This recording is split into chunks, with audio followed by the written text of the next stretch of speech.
لما باجي اتكلم مع اي حد على الاستثمار وعلى طرق الاستثمار دايما بيبقى عند الناس مخاوف كده او شوية معتقدات غلط. وده طبيعي علشان هما ما اتعلموش عن الاستثمار لا في مدرسة ولا في كلية، ما عداش عليهم قبل كده. هما خلصوا الكلية والدراسة وبدأوا يشتغلوا، والفلوس اللي كانت دايما بتجيلهم كل شهر هما بيصرفوها. ما فيش عندهم فكرة ان هما لا محتاجين يستثمروا فلوسهم ويكبروها علشان تزيد استثماراتهم مع الوقت، ويقدروا يعملوا بقى بيها الحاجات اللي نفسهم فيها لما يكبروا قدام. فانا في الفيديو ده ناوي اكسر كل المخاوف والمعتقدات الغلط اللي ممكن يبقى على الاقل في واحدة فيهم عندك دلوقتي. والهدف ان انت بعد الفيديو تبدأ تحاول تستثمر ان شاء الله ب 100 جنيه بس كل شهر. وصدقني اول ما هتبدأ تستثمر وتلاقي فلوسك بتزيد وفي العائد بينزل كل شهر، الموضوع هيختلف معاك تماما وقلبك هيجمد، وهتحس ان انت قد ايه اخدت القرار الصح. انا مجمع لك في الفيديو ده اشهر 5 أو 6 افكار دايما بسمعها يعني من الناس، ومحضر لك الاجابه والرد على كل واحده اللي هيقنعك ان شاء الله. اول واحد ممكن يجي يقول لي انا ما درستش اقتصاد، انا ما بفهمش في الاستثمار، مجالي مختلف تماما. فانا حابب اقول لك ان دلوقتي انت ما بقتش محتاج تبقى فاهم في الاستثمار علشان تستثمر. انت مش مطلوب منك تبقى دكتور في الاقتصاد او بورصجي او بتشتغل في العقارات، لا خالص. اي حد مهما كان مجال دراسته او شغله يقدر دلوقتي يبدأ يتعلم ويستثمر عادي جدا.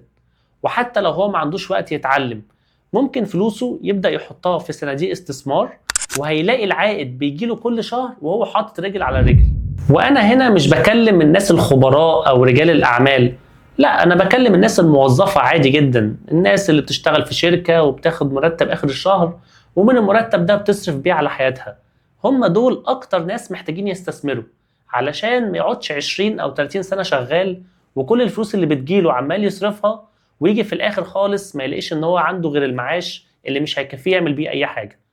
فمن هنا دي اول حاجة تبدأ تشيلها من دماغك، ان انت مش محتاج تكون فاهم في الاستثمار علشان تبدأ تستثمر. واحد هيجي يقول لي يا عم انا على الله حكايتي، انا اللي بيجي على قد اللي رايح، ان شاء الله لما ابقى غني ساعتها هبقى استثمر فلوسي.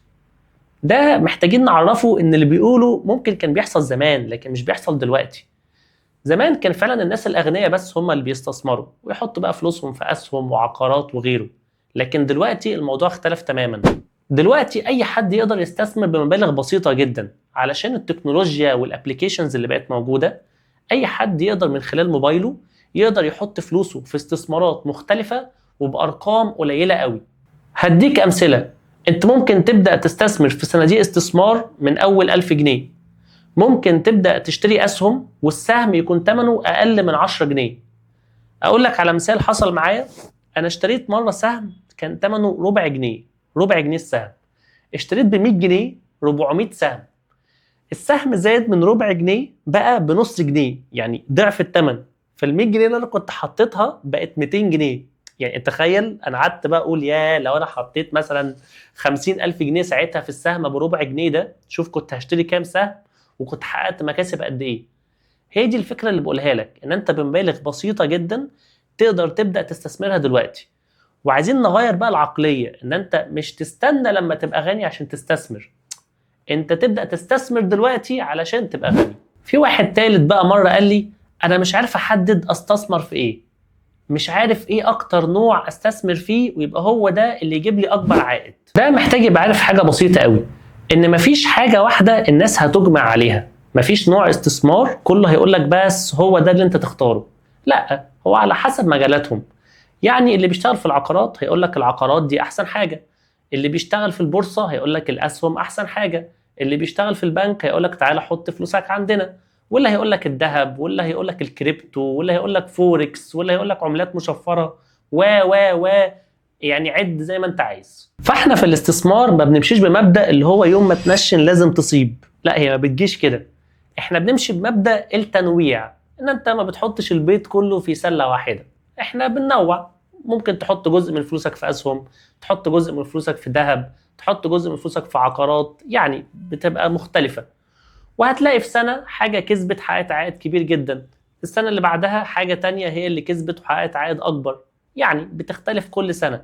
فأنت ما تستناش وتقعد تشوف إيه أكتر نوع استثمار هو ده اللي هيحقق أعلى عائد علشان احنا مش بننجم، انت بتوزع على اكتر من 3 او 4 حاجات وبتسيبهم بقى هم على حسب السوق يحدد ايه اللي هيكسب، ودي بنسبة كام ودي بنسبة كام. رابع واحد بيجي يقول لي انا مستني افضل توقيت علشان احط فلوسي، ويفضل مستني سنين لحد ما يلاقي اللحظة المناسبة اللي عايز يستثمر فيها. المشكلة ان انت عمرك ما هتلاقي اللحظة المناسبة، دايما هيبقى فيه مشاكل، حروب بقى، صراعات، تعويم، مشاكل اقتصادية، كورونا، دايما هيبقى فيه حاجة. عمرك ما هتلاقي الدنيا جميلة والناس كلها بتقولك الله نبدأ نستثمر دلوقتي. هي كده دايما هيبقى فيه مشاكل وحاجات بتطلع وحاجات بتنزل. زائد ان انت ما تستناش اللحظه المناسبه عشان هي دي اللي تحط مثلا مبلغ كبير مره واحده، لا ما بنعملش كده.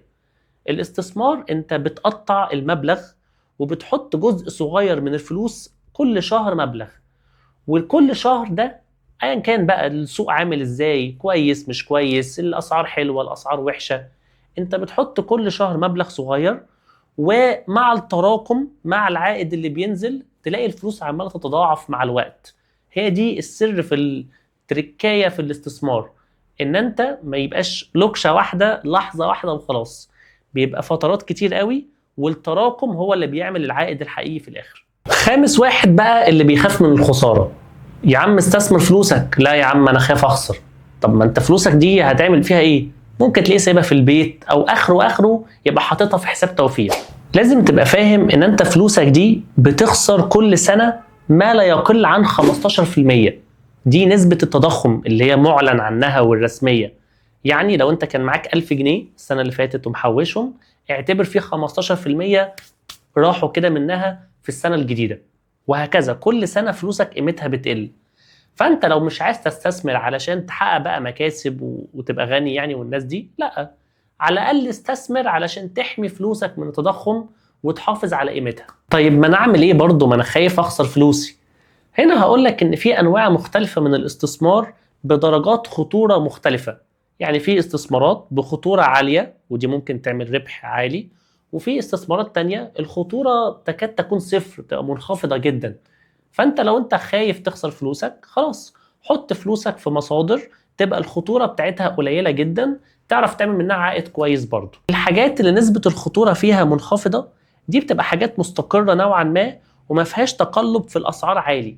يعني مش هتصحى في يوم تلاقي ان انت خسرت 50% من فلوسك ولا حاجة، لا، دي بتبقى حاجات بتتحرك في هوامش بتبقى معروفة وبتبقى قليلة مع الوقت. زائد ان دلوقتي في صناديق استثمار دي بيبقى مسؤول عنها مؤسسات وشركات، وفي ناس بقى هي اللي بتدير وهي اللي بتاخد القرارات ويشوفوا ايه الحاجات اللي يستثمروا فيها، وهم اللي بيحددوا كل حاجة.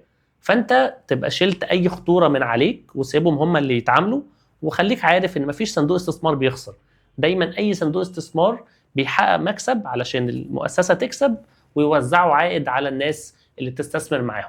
اخر واحد بقى قال لي يا عم انا مش محتاج استثمر، انا سايبها على الله. والله راجل غلبان قوي. لو انت سايبها على الله فعلا فانت محتاج تسعى. يعني بدل ما كل يوم بتقعد تدعي ربنا يا رب عايز فلوس يا رب عايز فلوس يا رب ابقى غني، وتبقى حاطط ايدك على خدك، طب ما انت محتاج تسعى.